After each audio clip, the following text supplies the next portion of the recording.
Hello and welcome to our February 2026 Outlook and Positioning video. My name is Derek Varner and I'm joined by my friend and colleague Martin Wilde. Morning, Martin, how are you? Morning, Derek. Hi, everybody. Thanks for joining us. So in this video, we're going to try to talk about a lot of things in about 10 minutes. We're going to cover performance year to date, a little bit on corporate earnings, and we're going to look at some key items we're watching for the next few months and the rest of 2026. So without further ado, I'm going to dive into performance. So far this year, we've had a continuation of good market returns. As you may remember from previous videos, the S&P 500 has really led the way coming out of 2022, which was a down year. That was the year that inflation and interest rates spiked and Russia invaded the Ukraine. And then since then, we've been in a broad bull market, which has really been led by technology companies. And the S&P 500 is increasingly has a large composition to technology, AI-focused companies in both technology and communication. So in 2025, we saw uh, mid-teens or high teens returns in the S&P 500, gaining about 18%. And then so far this year, we've seen another 1.5% gain in the S&P 500 through January 31st. Now, what's interesting about what we've witnessed, I would say maybe the second half of 2025 and so far in 2026, is that we've seen a rotation into other asset classes performing very well and in many cases better than the S&P 500, which we haven't seen since in many years, frankly. So if you remember from previous videos, the foreign stocks in 2025 were a great diversifier. We saw a decline in the US dollar, and then foreign stocks also have been benefiting from some other potential factors like movements toward peace in the Middle East and the Ukraine, but also maybe a lower valuation going into the year. So foreign stocks were up about 30% plus in as a basket in 2025. And then year to date, you can see here foreign stocks up 5% for developed markets, and then emerging markets up 9%. Interestingly, dividend-oriented companies up about 7% this year, and small cap companies up about 5% so far this year. So holding a diversified portfolio has really benefited clients. We believe in the second half of 2025 and then so far in 2026. But Martin, I welcome you to what are your thoughts on this rotation we're seeing? What do you think's happening in the market, and is this sustainable? Yeah, I think it's interesting. We've been talking for a while, Derek, about the broadening out of returns. Technology stocks have done very well for a number of years, but we've talked about the broadening out of returns and maybe seeing more participation from other parts of the equity market. And we saw that last year with foreign stocks. So in the portfolios, we have allocations to international stocks that really benefited last year, but we did not see the outperformance of other parts of the market, namely smaller cap companies, mid cap companies, and dividend paying stocks. We are starting, it's a relatively short period, but you can see here over the last few months, this graph shows the end of last year and the beginning of 2026. And really what I'd focus on here is the green lines at the bottom. That is the S&P 500 and then the NASDAQ, those two ETFs. And those tend to be much higher concentration in large cap technology stocks.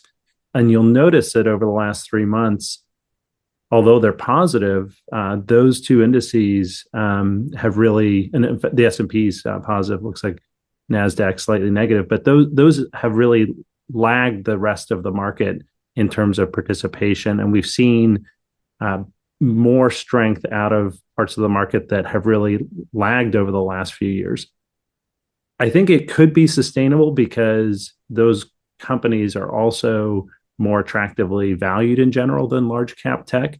But I think there also needs to be some sustained catalyst to see investor attitudes change. So we'll see what happens from here. But we are we're encouraged and enthusiastic that we're seeing more participation over the last few months in equities from different categories than it just being the continuation of the mega cap tech story.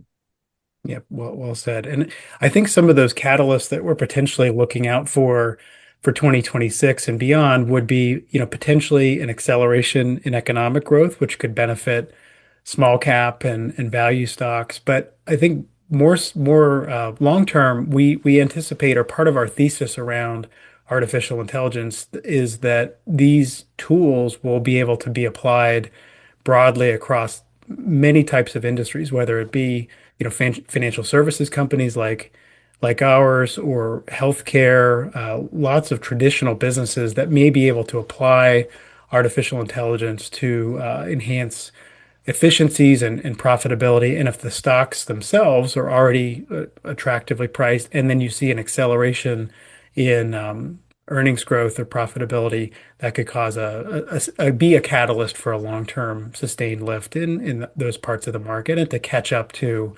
large cap tech, which has led the way for about a decade or more at this point.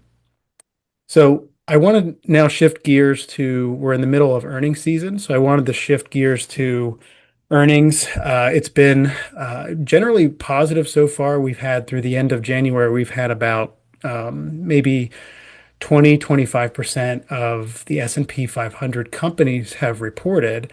And we've seen, in general, sales growth has been positive, up about 7.5% for the index of the companies that have reported so far, year over year. And earnings growth has been very robust, up about 15% year over year. And if you look down, you'll see that's concentrated in industrials, technology, and financials. So on the industrial side, when we look through underlying earnings, it's a lot of companies that are in the aerospace and defense part of the market. So I think increased government spending on aerospace and defense is really starting to flow through to more positive earnings growth in industrial companies.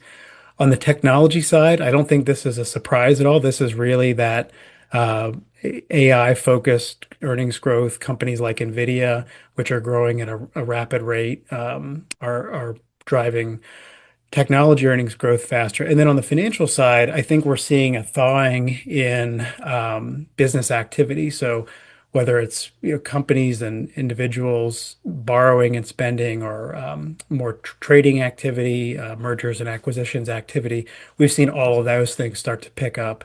And I think that's led to positive earnings growth. So we'll see how the rest of the earnings season comes in.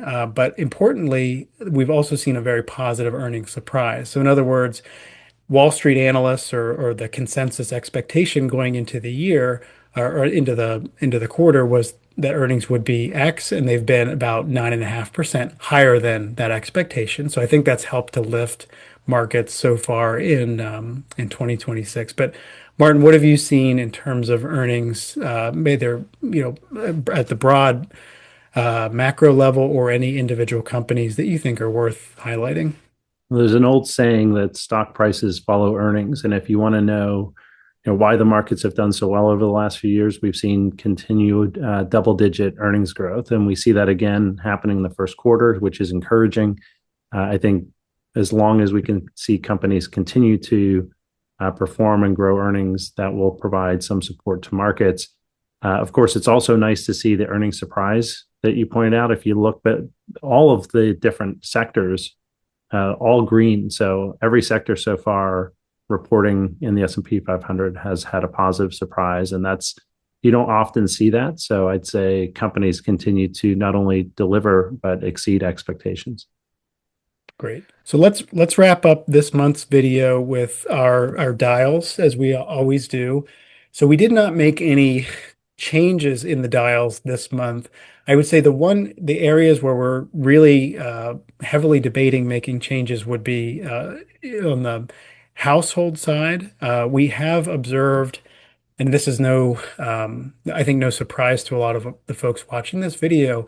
For a long time, we've been talking about households being fatigued by inflation, maybe concerned about higher prices and wages not keeping up with higher prices, and household sentiment has been relatively low, some of the lowest measures in recorded history, using the University of Michigan Household Sentiment Survey. That's an area where we've listed this as neutral for a while. in part because households continue to spend as they're continuing to receive paychecks on average. But we think that this trend of the K-shaped economy and sort of the haves and have-nots has reached potentially reached close to an inflection point, and it's an area that we may move toward negative if we don't see signs of the broad-based kind of average household wages pick up and grow at a rate faster than inflation. The other area that we may move, so that would be a shift in a more negative direction regarding our outlook. The area that we may shift in a more positive direction would be on the financial conditions dial. We are seeing trends towards interest rates and inflation moving back to more long-term normal levels. The U.S. Federal Reserve has communicated that they want to continue to lower interest rates.